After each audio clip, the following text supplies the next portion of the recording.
right, Izzy, what do you say we get this going? Comfy over there? Hello, my name is Echo and welcome to the Knitted Bean podcast. This is a nitty nerdy fandom podcast about knitting and writing, fan fiction recommendations, and everything in between. I'm coming to you from Montana. It is not quite so hot today. It's in the 70s, so mid to high-ish 20s Celsius. But for the last 3 days, it has just been sweltering at like 96, 97, 98, which is like 35 and above Celsius. That's typical for us in summer, but in typical Montana fashion, it was like, no, it's still kind of winter, hello, summer! And you're never really prepared for it. It's a dry heat, but it's still just a little shocking the first week. So I'm glad it's cooled off a little. It's not too big of a deal in here because it's air conditioning. You could not survive in Montana without central air, although I have done it before. It's superiorly unpleasant. If you would like to find me elsewhere, I am on the internet as The Knitted Bean. I am on Instagram as The Knitted Bean. I am on Ravelry as The Knitted Bean. And you can get a hold of me as knittedbean@gmail.com. How have you all been the last week or so? I did post a video in between of me moving into my glorious new podcasting space. This has always been here, it just wasn't being utilized. It was our spare bedroom. They used to be our office / spare bedroom, and about halfway through the pandemic, I actually was told that I could not work anymore by my doctor due to completely un-pandemic related reasons, but just disability. And so we decided that we would clean this room out, combine our art room and our office, and try to rent this room out as a form of income while I applied to SSDI. And it was just really poor timing with the pandemic going on and everything. Even though there's college students and stuff out there, none of them were renting because all the classes were canceled or online only, and nobody had any jobs, nobody was working, so nobody could pay rent, and we did not even get a single like nibble on it. And typically the housing market here is really high demand. So after months and months and months of no interest at all, and you know, Social Security is such a slow grinding process anyway, I decided that I would go ahead and take the room back as my own, move my yarn stuff in here. It would give me a little bit more space, and most importantly, it would mean that I could leave my tripod set up permanently. I record on my Canon Rebel 7 Ti camera that I actually typically use just for photography. And so even before I started podcasting, I had a lot of photography equipment, tripods, etc. I have a couple of them, and it was all stored away, though, you know, I would take it out and use it and then bring it back in. I'm not super mobile anymore, and so I would never go on like a photography taking trip that would require me to carry my tripod anywhere. And so it was kind of obnoxious to have to set it down and take it up all the time when I was recording in the kitchen, although I really liked all my plants in the backdrop. This way I can leave it all set up. If I want to take pictures, I can just take my camera off the tripod and rig and use it. But for the most part, I can just close the door and leave everything set up and not have to worry about it getting bumped or moved, not have to find the right spot for everything again. So that's really nice. The plus side also, as Benta from Arctic Crafts pointed out, is that I now have room for more stash. So the space that my stash was in before was about half as wide. It was just like 5 cubicles like 1 foot square cubicles stacked on top of each other. And the top cubicle had nothing but like equipment, tools, ball winder, Swift and stuff in it. And then I had 4 cubes of yarn.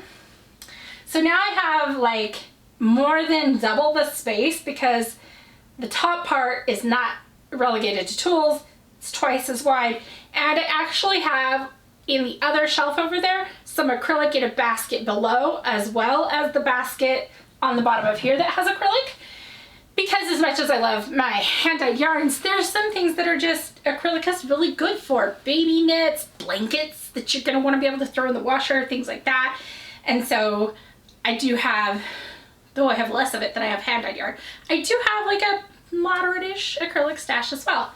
Some of them are really soft and really nice. So I have all that. It also gives me like a place to store knits that I'm done with that I'm not using right now. Like my winter knits, where I can kind of store them away and not have them out where they're going to gather dust and things like that. It gives me a place to showcase a little bit of my personality, and it just feels very homey, and I really like it. Granny really likes it because the bed is over there and she can lay down while I podcast. I just have to watch her because as soon as we sat down to podcast today, she got on that bed and was like, I'm gonna lick my paws. And I was like, no, you can't do that. We did this when I first started podcasting. She would sit in front of me and just lick her paws like crazy. And it's so annoying. So I gave her a blanket on top of, she is an absolute blanket and pillow whore. So she's on top of the bed, but she has one of her own fuzzy blankets. And she's like, now I am content. I'll see if I can sneak a picture of her in there.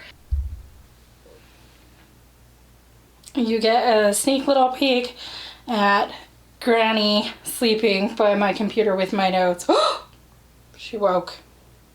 She was like, you said my name, go away.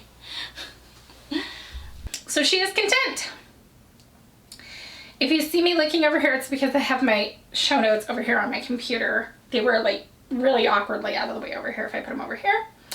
So that is what I have been up to. Getting the room set up was a little bit of a trip because, as I said, I'm not super mobile. I'm sure you saw in the video where I set it up that I use a cane and things like that. And I actually had fallen down, not while I was setting up the room, but just while I was walking around the house, and I hurt my back and my shoulder. So it was a trip setting it up. There were a lot of breaks, a lot of time where I cut out, where I was just sitting here totally out of breath.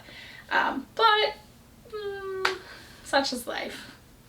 So, what am I drinking today? I'm drinking out of a well-known brand coffee cup, but it's not their coffee. I just like this cup. I got it last year during Pride Month because it has little sparkles, which you can see. They only show up when you put something cold in it, and it has a rainbow straw. So if you have like just sitting in the shelf or whatever, all the sparkles disappear at the top because there's nothing cold in there and they only show up at the bottom. So it's my Pride cup. Like I said, it's been hot. So I made an iced coffee for myself, just some Tully's coffee that I parked in the fridge overnight, and some salted caramel chocolate.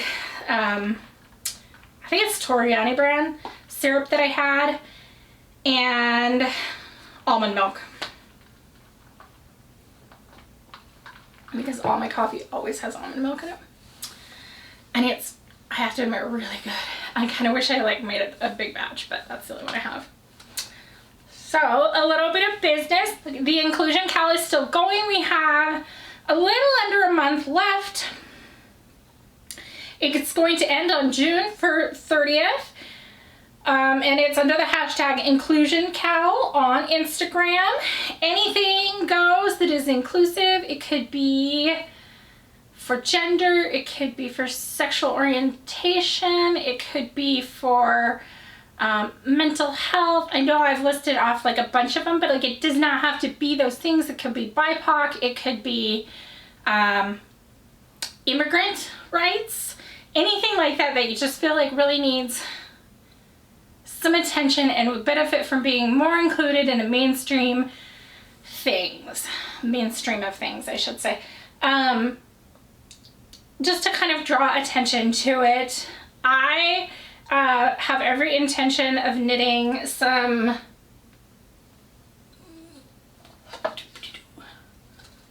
bi socks. I have a skein from Fully Spun in the colors of the bi flag. It's coming out a little dark, there we go. That I have every intention of making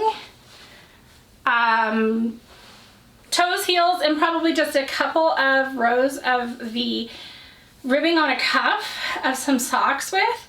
I just haven't really decided on a pair of socks yet. Definitely shorties. I like shorties, although sometimes I knit longer socks. These just strike me as something that I'm going to want to wear in the middle of June, and June is not a long sock month. So I've had this for, I don't know, maybe close to a year, somewhere around there. And I've just been hunting for the right pattern, and it has not jumped out at me yet. If you have any cool patterns for shorty socks that are unique, different than like, you know, like I've seen like the jelly rolls and the roasted rollers and stuff like that. I'm looking for something that's unique to like inclusivity. That would be really helpful. I have so many minis up there. I love them. So prizes are going to be drawn from whips and FOs, so you don't have to finish. So even this late in the game, you can still definitely join. Just post your picture to Instagram, tag it Inclusion Cal. Tell me what it's inclusive for. If it's not, I mean, if it's rainbow, I'm going to know what it's inclusive for. And yeah, we'll draw at the end, and everybody has a pretty decent chance at a prize because there's not that many people participating yet. It just has to be something that was started after May 4th, so no whips from before May 4th. And something that promotes inclusion. All right, let's cruise along here. So I have some FOs, but I can't show them. They're in the mail to my Witcher Craft Swap partner, and they have the tracking number. It says that it is in Canada, which is where it's headed to, and I am just like waiting for it to show up on their doorstep. I do have some pictures, so when it shows up on their doorstep, I'll be able to show pictures of what it looked like. I made a set of mittens and a to-go or reusable coffee cup cozy, like so, for like this shape of cup. Like if you have a reusable one like me, you could use it on that, or if you have to-go cups, you could use it on that. They haven't arrived yet. If they arrive in between when I record this and when I post it, I will definitely edit them in. But that's what I have for FOs. For whips, I have made so much progress on my Victor socks, which I had not even started last time. But they are more than half done. They're living in my Natty Knitting Sacks Fucking Bunnies bag. And they are being made out of my, ooh, it's a little messy, my Farmer's Daughter sock club. This is the April colorway. And it is like green and gray and undyed or white. And I really like it. Definitely one of the favorite colors that I've gotten from the sock club so far, because everybody knows green is my favorite color. So of course it's my favorite one so far. Sorry, this cake is like falling apart because it's been riding around in this bag. I really need to get some of those yarn cozies, or like the gal from Naughty Knitting Sacks calls them yarn condoms, and I think that's just spot on. Oh my god, what a hot mess. Hot mess, hot mess, hot mess alert. Like, listen, I just want you to wrap back up here so I can set you back in the back, okay? There we go. And then my contrast ball is a hot mess because not only has it been riding around in here forever, it's really old. It's gonna be like a 5 or 6 year old skein of Sweet Georgia, and I think it's the charcoal or might be London Fog colorway. Anyway, I love it. I really like Sweet Georgia yarn. They have the best stuff. So these socks are so cool, you guys. Look at these.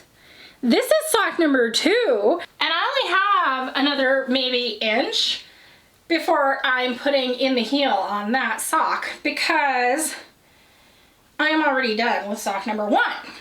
So this is the heel contrast color, which is apparently like pretty dead on with my shirt today. And this is sock number 1. So I love these.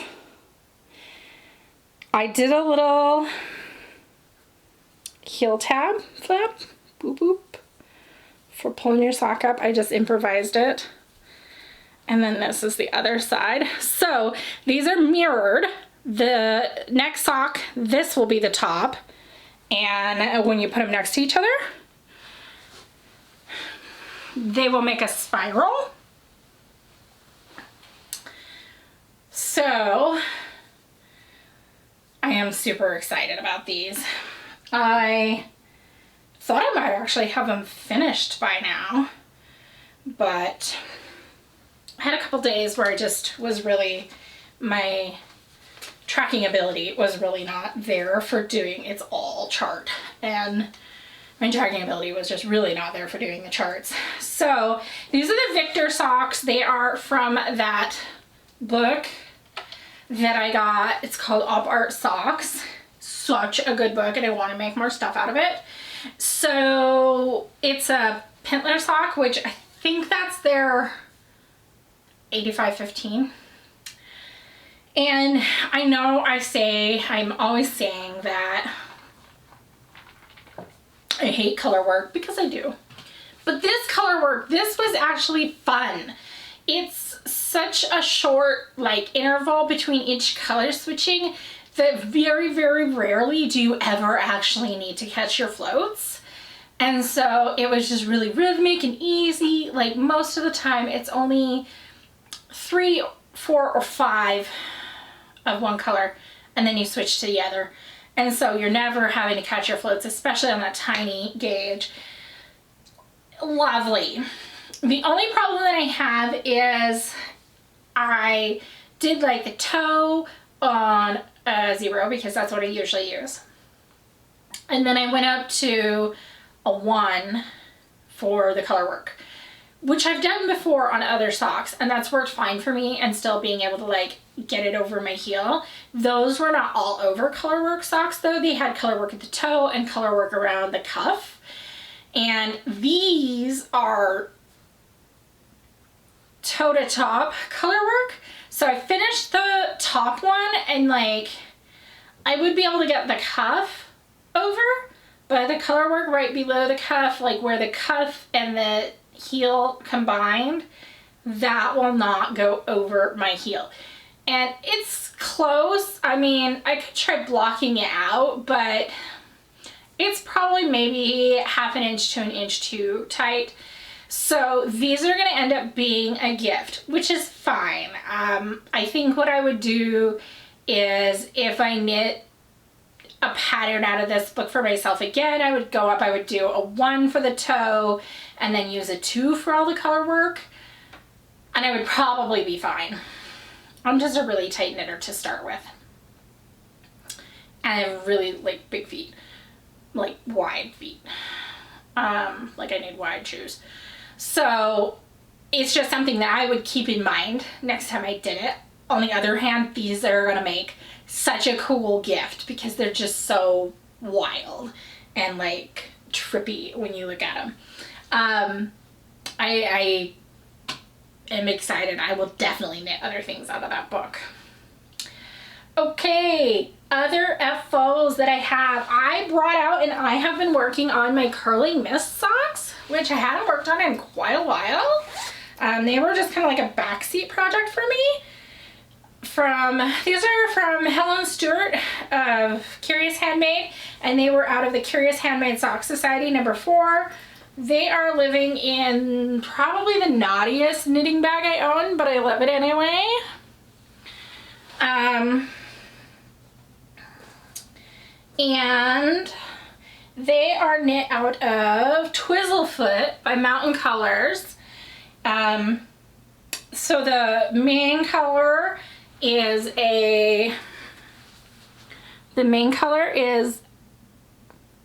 Harmony Forest, and then I ended up doing this dark blue for the heel. Was left over Twizzlefoot of an unknown color that I used to make a shawl like 5 years ago. I made an Age of Brass and Steam out of this, and I made it really lacy. I used this fingering weight, but I kept the large needle size, and it came out really cool. And it sits on somebody's like desk as like a very, very large doily. But I don't have any clue what the colorway is. And I was gonna knit these all in one color, and then I realized that I actually had some other Twizzlefoot in a color that would look really good.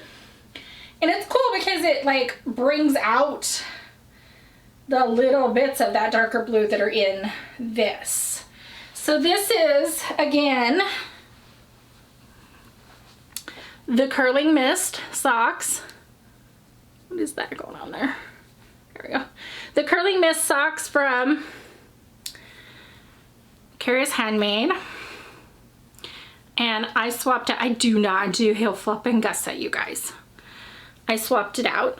So I did a Fish Lips Kiss heel, and then I'm just now starting up the cabling in the back, because if you have the Fish Lips Kiss heel pattern, I don't remember if it actually says this in the pattern, but it might, or I might have read it somewhere else. But a really important like thing to do when you do this style of heel, a short row heel, whether it's German short row, shadow wrap, Fish Lips Kiss, whatever, is that your heel isn't really over at where the color changes here. You need like 3/4 of an inch or an inch of plain stockinette above that to give the same kind of stretch to make that full heel, to make it work right. So a lot of people feel like a short row heel isn't deep enough or whatever, but if you have started the pattern right as soon as you were done with your short rows, it really shortens up your heel a lot. So it's just a trick to know.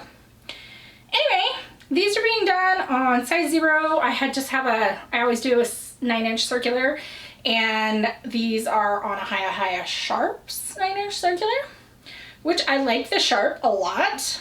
Love it. I always use a leather thimble when I knit so I can push on things, so the sharp doesn't bother me at all, and I love it for picking up the stitches.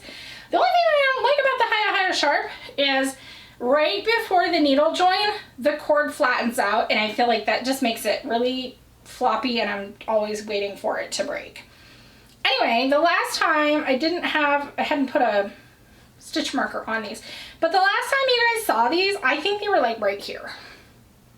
So I did 1/3 of the foot and the heel, and I'm starting on the leg. These are going to be tall socks, even though the material is pretty thin. Twizzlefoot is virgin wool, merino wool, silk, and nylon. So it's a very interesting blend. But the silk makes it warm, and it's just nice to have a pair of thin, warm, long socks. So that is my curling mist socks, which have seen some love.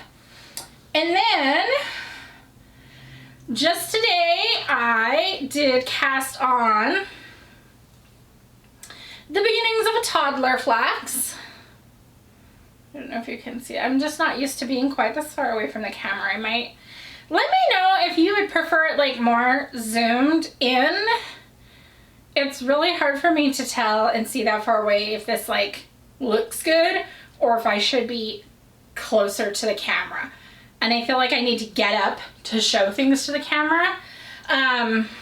So let me know, like, give me a little bit of feedback there on what you would prefer. So this is just Lion brand.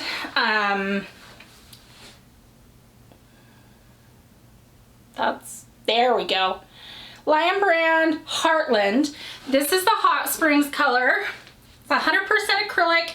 It is super duper squishy, really like tonal, bright, heathered, electric purple. And I love it. It's one of the things that my sister had bought for me to make some baby clothes for a relative of hers. And one of the things that we wanted to do was a flax. And I already have the big cache that's like pretty small. So I decided to cast on the flax, which is just a plain, basic raglan construction sweater that is sized from newborn to pretty much any size you need. I don't know if it goes up, I'm sure it goes at least to 4 or 5X. It might go beyond that. And it's a free pattern from their Simple collection by Tin Can Knits. I think I already said that. Anyway, so I'm gonna do the, I wiffle waffled between the 1 to 2 year old size and the 2 to 4 year old size, and I decided to go ahead and do the 2 to 4 year old size. I have quite a bit of this yarn, so it'll still take less than 2 out of the 3 balls that I have, so I'll have enough to do something else. And the 1 to 2 year old size just did not seem that different from the sizing of the bitty cache that I made. And the bitty cache that I made was a 12-month. So it really struck me like the Tin Can Knits one is either really a 1-year-old or the bitty cache is more like a 12 to 18, but it was labeled as 12. So I wasn't really sure. I didn't want to have 2 sweaters too close to age because the idea is to like give them some knits that they can pull from over the first few years. So I am excited to try this out, and it's entirely possible that I might knit up another flax out of some of the other yarn that I have in a different size, just because worsted weight so fast. I'm not real big fan of big thick yarns at all, but on baby knits, it's cool. It's okay. It's fine. So that is what I've got for whips that I'm currently making time on. I am still searching for the perfect pattern for my May Farmer's Daughter Sock Squad. It was like a forest green and a brown, and I really want either shorties with like a single cable down the side or slightly taller like mini crew socks with some kind of like pine tree theme, but not color work, like just like lace work. And I know that it's out there, but I haven't found what I want yet. I'm sure I've seen it before, I just can't find it. However, moving into acquisitions, I did get my June Farmer's Daughter Sock Squad. So, you know, I gotta like get the ball rolling. I have about 5 weeks to finish up my Victor socks and knit 2 more pairs of socks. The Victor socks are gonna take me the longest because they're color work, and I've been working on them for less than 2 weeks, and they're pretty close to done. So it's not like I can't get this done. But half the time it takes me just as long to pick out the pattern as it does to knit the socks. This is your spoiler warning. If you are in the Farmer's Daughter Sock Squad Club and you have not received and opened your June 2021 colorway and you don't want to be spoiled, look away now, because it has come and I'm in love with it. I actually was thinking right before this showed up, I was like, oh, they should really do something yellow for summer and June and like sunshine. And then this showed up.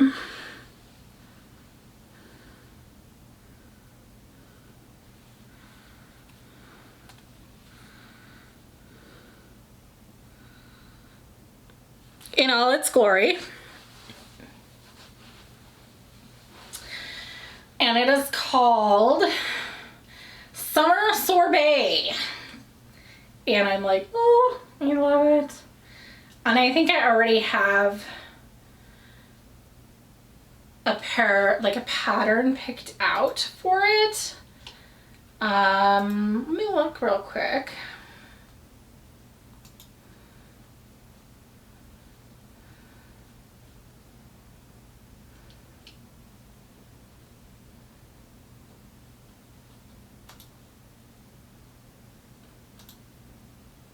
Yeah, so I think I'm gonna do the summer lace socks.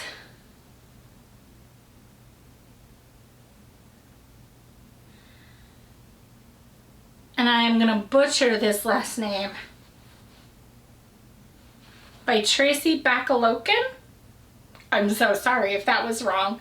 They're just like shorties with eyelets, and they just really look like something that would totally rock this. And this is definitely a color I'm going to want to wear in the summer and show off in like some, I have like some imitation bobs or toms or whatever they are. This is in the Highwood sock, which is the 80/20 base. One of my, probably my second favorite next to the Yak base. So I'm excited. I haven't caked it up yet though, because I have the other two caked up. I need to finish the Victor socks and conquer whatever pattern I need to find for May's socks before I launch into this. So that was one acquisition. Two acquisition was I got myself a bag, and I forgot to mention when my friend got me the sweater quantity, the half of the sweater quantity that I needed. They also got me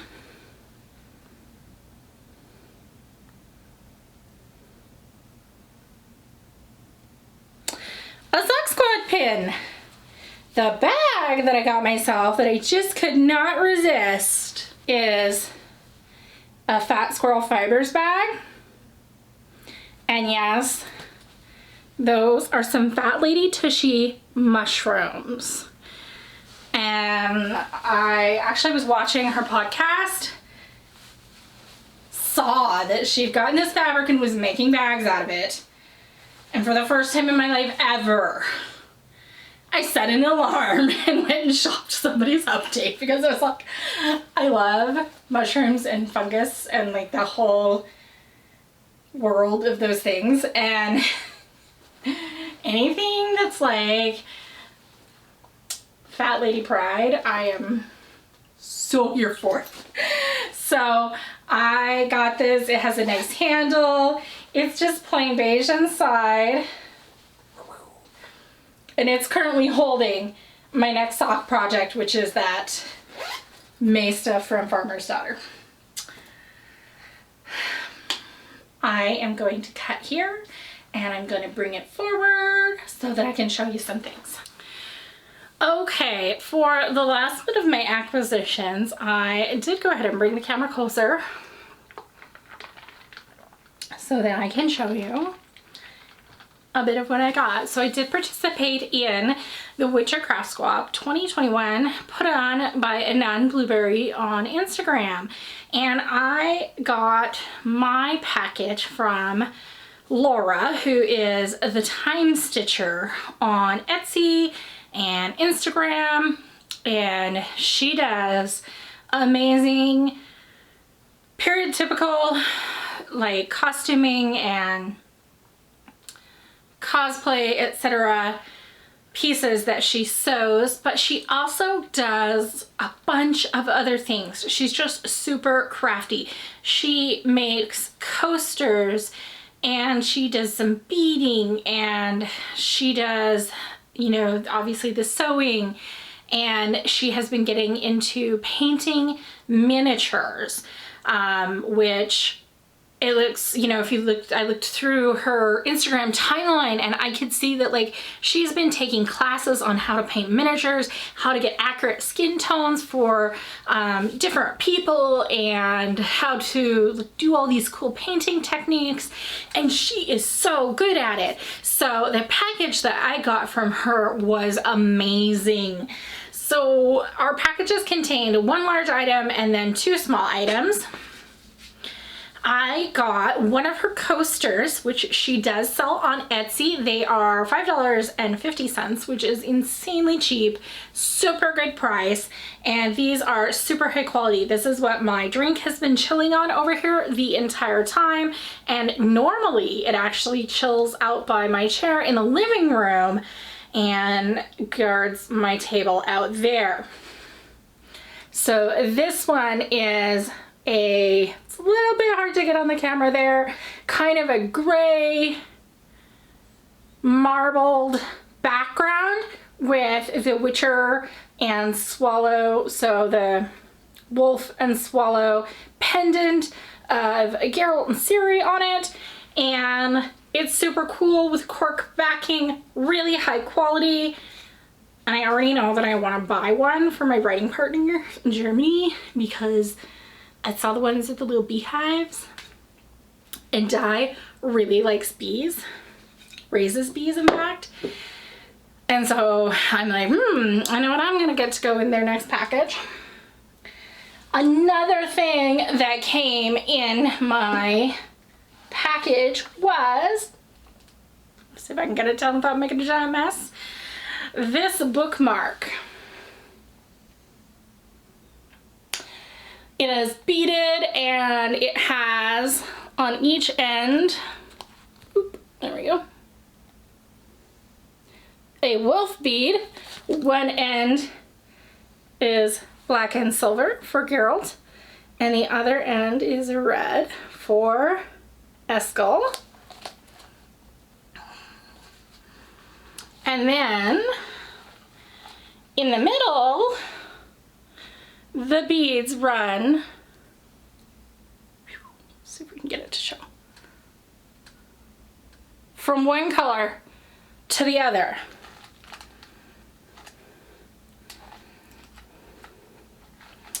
And it is currently holding the place of my knitting pattern, and I love it. Such a cool idea.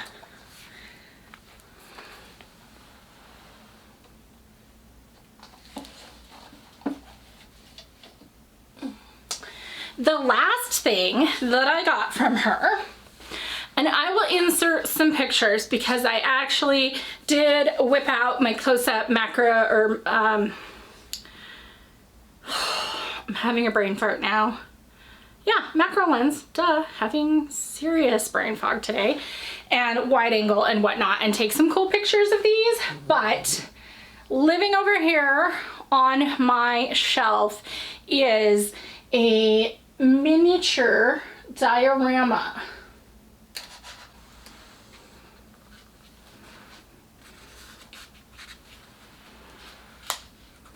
That Laura made.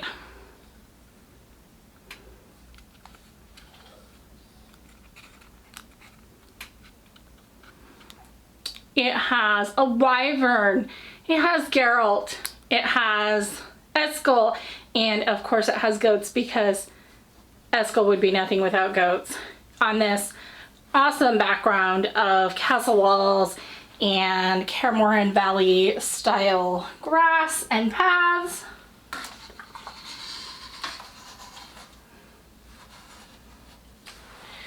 And with the lens that I use to record the podcast, it is impossible to show you the true detail of the paintings of these. So like I said, I will insert some pictures over here of these guys, but they are so cool. I mean, the talent that she has is just extraordinary, and you should completely go check out her Instagram page to see more of what she's doing with the miniatures, because they're amazing.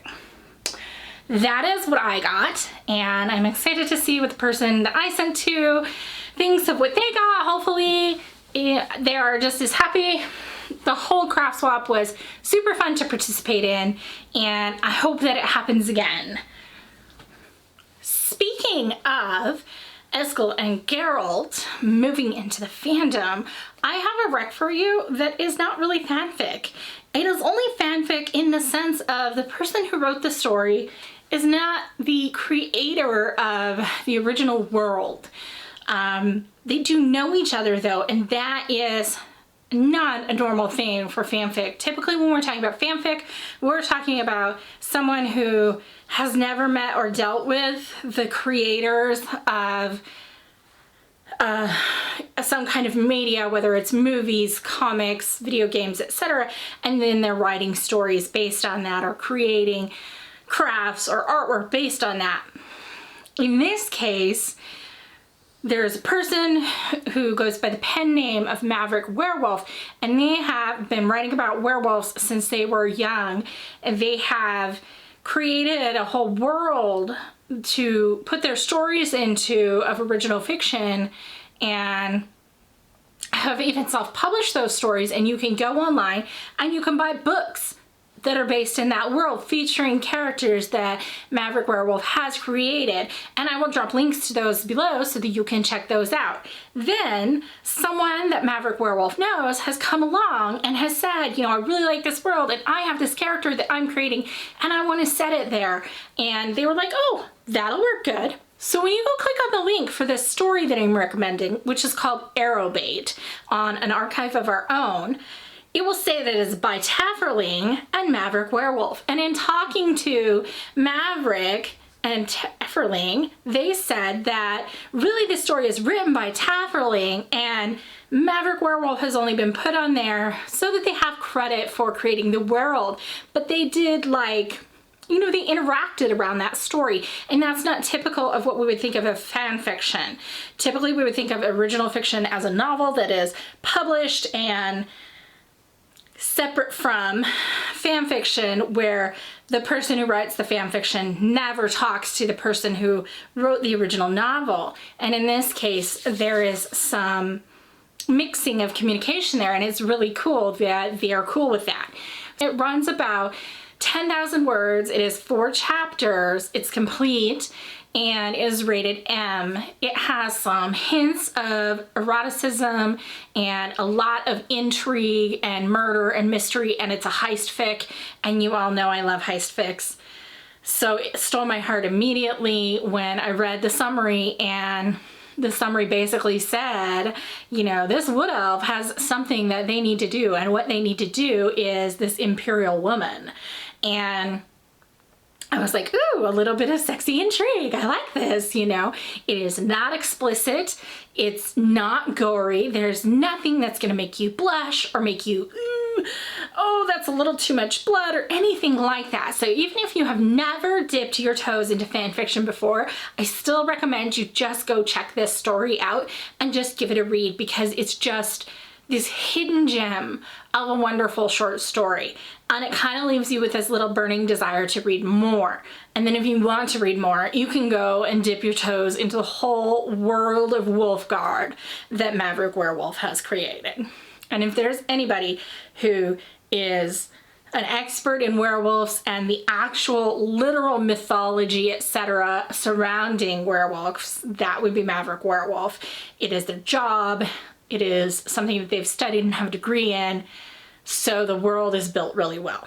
The main character is Arrowbait, and you're gonna love her. Visually very appealing. That was the first thing that hit me when I opened it up and made it past the summary to read it, was that it felt like reading a book instead of reading an ebook. There's a cover that's gorgeous, and then, you know, there's a nice little touch that the first letter of every section is not just capitalized but bolded and stands out. There are amazing little scene dividers that really fit the entire feel of the story, and you feel like you should be turning a page instead of scrolling. And that was such a cool vibe to be conveying through the page. So like I said, even if you've never checked out fanfic before and you're like, what is this lady on the internet rambling about it for? I hope that you go give Arrowbait by Tafferling a try. It's been around for a while, it's been hiding.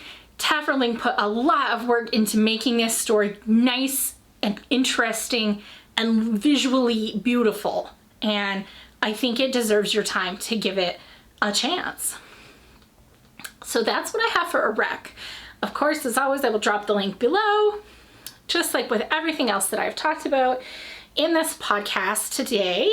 And I hope that you had fun with me in my new space. I know I had fun. I like it in here. It has a lot of me, and I love being able to see my yarn and being able to touch it and visually be like, oh, I have this thing that I could use for heels that I'd totally forgotten, because before it was in bins that were pushed in these crates, and in order to see anything I had to pull it out and I had to like dig through it.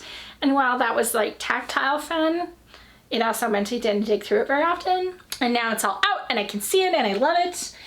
And I just feel like I own this space, which, I mean, I own my house, so I own this space, but still, you know what I mean. Like I said, I would really appreciate some insight as to what works better, the farther camera angle, the closer camera angle.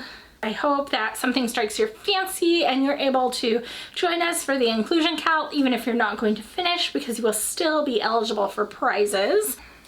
In the meantime, I hope you stay safe, stay healthy, have a good morning, afternoon, or evening, depending on what time zone you're in. And if you enjoyed this content, that rec, whether it was the knitty bit or the fandom bit, please leave me a comment below, hit the thumbs up, subscribe and ring the bell, share me around a little, and know that it means the world to me. Have a good day.